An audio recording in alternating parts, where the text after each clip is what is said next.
بسم اللہ الرحمن الرحیم۔ محترم ناظرین، آج کی اس ویڈیو میں ہم آپ کو بتائیں گے کہ وہ کون سے دن اوقات ہیں جب ایک مسلمان عورت اللہ تبارک تعالیٰ کے بے حد قریب ہوتی ہے۔ نیک اور پاک دامن عورت پر تہمت لگانا کیسا ہے، اس پر بھی بات کریں گے۔ ناظرین، سب سے پہلے بات کرتے ہیں کہ کسی نیک بخت عورت پر تہمت لگانا یعنی کسی عورت کے بارے میں ایسی جھوٹی بات کہنا کہ جو اس عورت میں نہ پائی جاتی ہو، تو پھر اس کی سزا کیا ہے؟ ایک مرتبہ ایک شخص حضرت علی رضی اللہ تعالیٰ عنہ سے پوچھنے لگا کہ حضرت بتائیے وہ کون سا مرد ہے کہ جس کی تمام عمر کی عبادت اس کے منہ پر ماری جائے گی اور وہ بغیر حساب و کتاب کے دوزخ میں جائے گا۔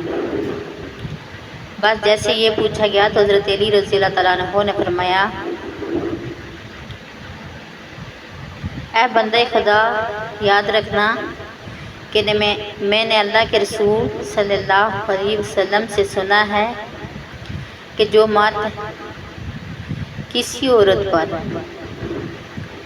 تہمت لگاتا ہے تو اللہ اس مرد کی ساری نیکیاں اس کے منہ پر دے مارتا ہے اور اللہ کے فرشتے اس پر مسلسل لعنت بھیجا کرتے ہیں اور یوں وہ دنیا میں رسوا ہو جاتا ہے اور آخرت میں بھی کسی بھی نیکی کا صلہ نہیں پاتا۔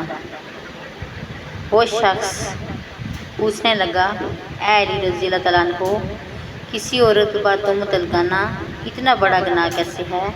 تو حضرت علی رضی اللہ تعالیٰ عنہ نے ارشاد فرمایا، کیا شخص کسی پر تہمت لگانا اس کی عزت کو قتل کرنا ہے۔ یاد رکھنا کہ اللہ کے نزدیک جیسے کسی انسان کو قتل کرنا ایک بدترین گناہ ہے، ویسے ہی کسی پر تہمت لگانا اس کی عزت اور شخصیت کو قتل کر دینے کے برابر ہے۔ اے شخص، کسی پر تہمت نہ لگانا، خاص طور پر کسی عورت کے بارے میں کبھی کوئی جھوٹی بات نہ کہنا، تو اس سے پتہ چلے کہ کسی پر تہمت لگانا کتنا بڑا گناہ ہے۔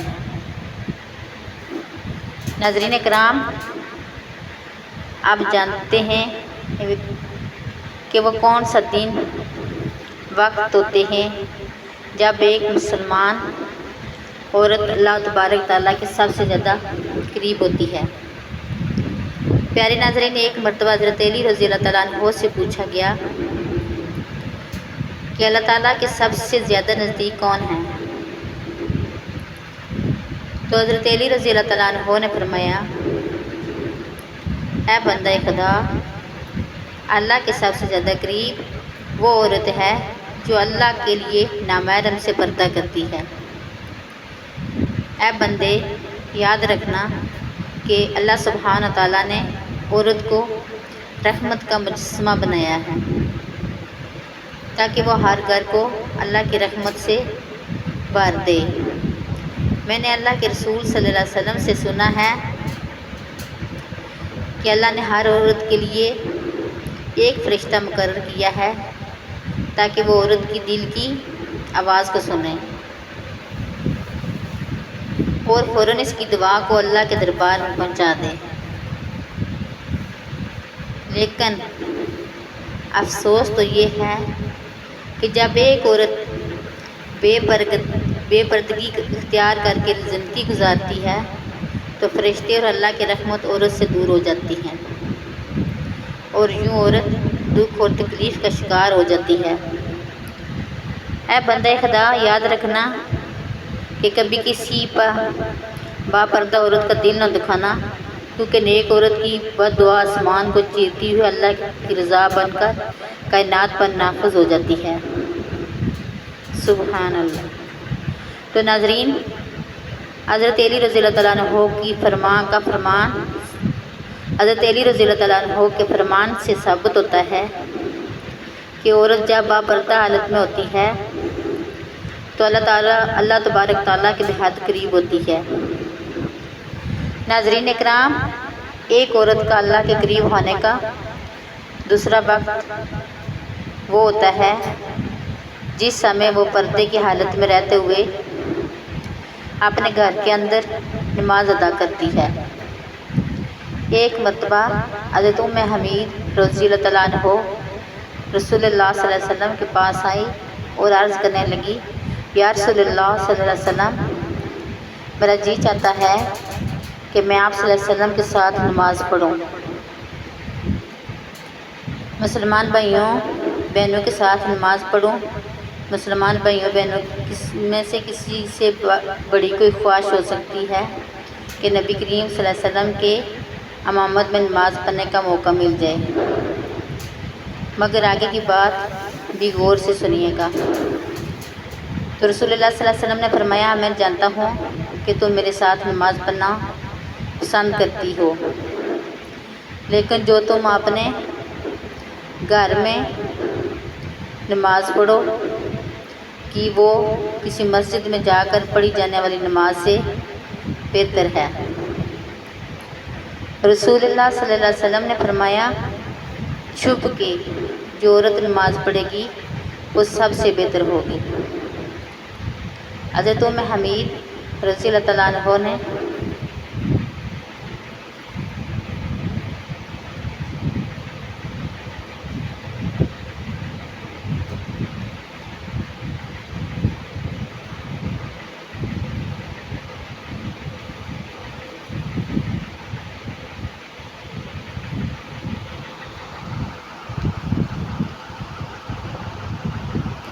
چھپ کر جو عورت نماز پڑھے گی وہ سب سے بہتر ہوگی۔ حضرت حمید رضی اللہ تعالیٰ عنہ نے جب یہ بات سنی تو واپس چلی گئی۔ انہوں نے اپنے گھر کے کونے میں نماز کے لیے جگہ مختص کی جہاں اندھیرا تھا، جہاں کسی کی نظر بھی نہیں پہنچتی تھی۔ رسول اللہ صلی اللہ علیہ وسلم کی یہ صحابیہ پھر وہی نماز پڑھا کرتی تھی، یہاں تک کہ وہ اپنے رب کے پاس چلی گئی۔ تو ناظرین کرام، اسی سے ثابت ہوا کہ جب ایک عورت اپنے گھر کے کمرے کے اندر اللہ کے حضور سجدہ ریز ہوتی ہے تو اس وقت سب سے زیادہ اللہ کے قریب ہوتی ہے۔ پھر وہ جو بھی مانگے اللہ تبارک و تعالیٰ عطا فرماتا ہے۔ ایک مرتبہ حضرت موسیٰ علیہ السلام نے اللہ سبحانہ تعالیٰ سے پوچھا، کیا میرے خالق و مالک، مجھے یہ بتا دو کہ موجودہ دور میں تجھے سب سے زیادہ پسند کون ہے؟ تو اللہ تبارک تعالیٰ نے جواب دیا، اے موسیٰ، اگر دیکھنا چاہتے ہو کہ مجھے عزیز کون ہے تو جاؤ ایک گاؤں میں، وہاں ایک عورت رہتی ہے، اس کا نام دیال ہے، وہ اس وقت مجھے سب سے زیادہ عزیز ہے۔ حضرت موسیٰ علیہ السلام کے دل میں یہ بات پیدا ہوئی کہ میں بھی اس اللہ کی عزیز بندی کی زیارت کروں، دیکھوں تو وہ آخر کون ہے اور ایسے کون سے عمل کرتی ہے کہ جس کی وجہ سے وہ اللہ کو عزیز ہے۔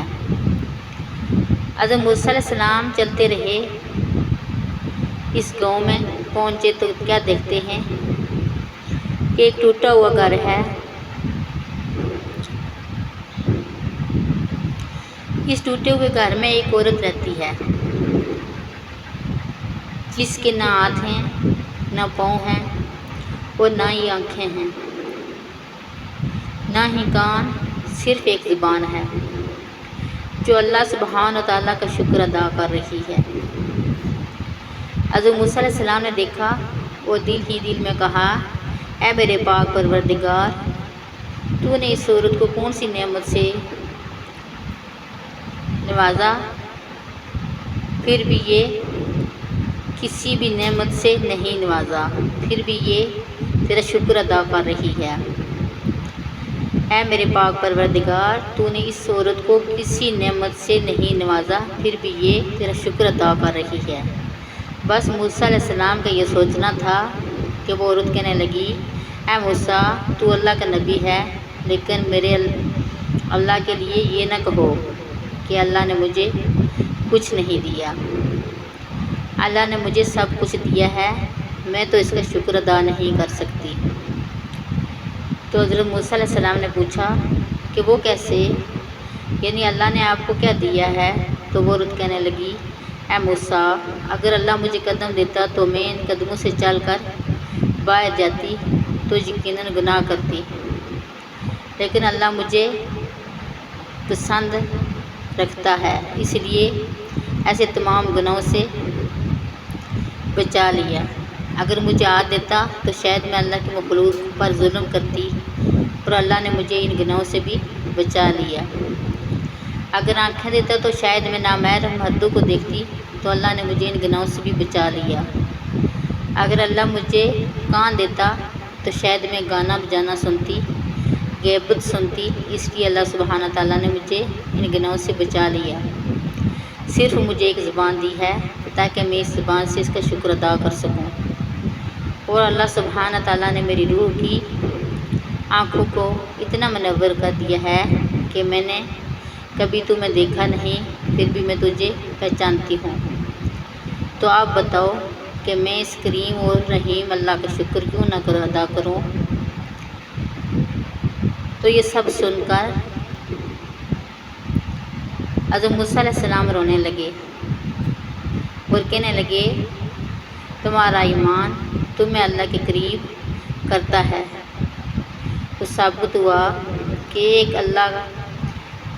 اگر اللہ کسی عورت پر کوئی آزمائش ڈالتا ہے تو اسے چاہیے کہ اس آزمائش پر راضی ہو جائے اور ہمیشہ اللہ کا شکر بجا لائے، کیونکہ ایسی عورت جو آزمائش کے باوجود اللہ کی شکر گزار ہوگی، پھر یہی وہ وقت ہے جب وہ اللہ تبارک تعالیٰ کے بہت قریب ہو جاتی ہے۔